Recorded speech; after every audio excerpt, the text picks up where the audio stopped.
بسم اللہ الرحمن الرحیم۔ حضرت ابو ہریرہ رضی اللہ تعالیٰ عنہ سے روایت ہے کہ رسول اللہ صلی اللہ تعالیٰ علیہ وسلم نے ارشاد فرمایا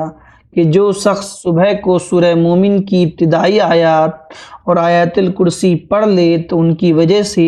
شام تک آفت و مکروہات سے محفوظ رہے گا، اور جو شخص ان کو شام کے وقت پڑھ لے تو صبح تک آفت و مکروہات سے محفوظ رہے گا۔ سورہ مومن کی ابتدائی آیات یہ ہیں: حامیم تنزیل الکتاب ومن اللہ العزیز العلیم غافر الذنب وقابل التوب شدید العقاب ذی الطول لا الہ الا ہو الیہ المصیر۔ آیت الکرسی یہ ہے: اللہ لا الہ الا هو الحی القیوم لا تأخذہ سینۃ ولا نوم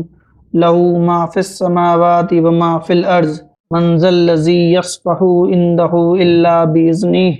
یعلم ما بین ایدیہم وما خلفہم ولا یحیطون بشیء من علمہ الا بما شاء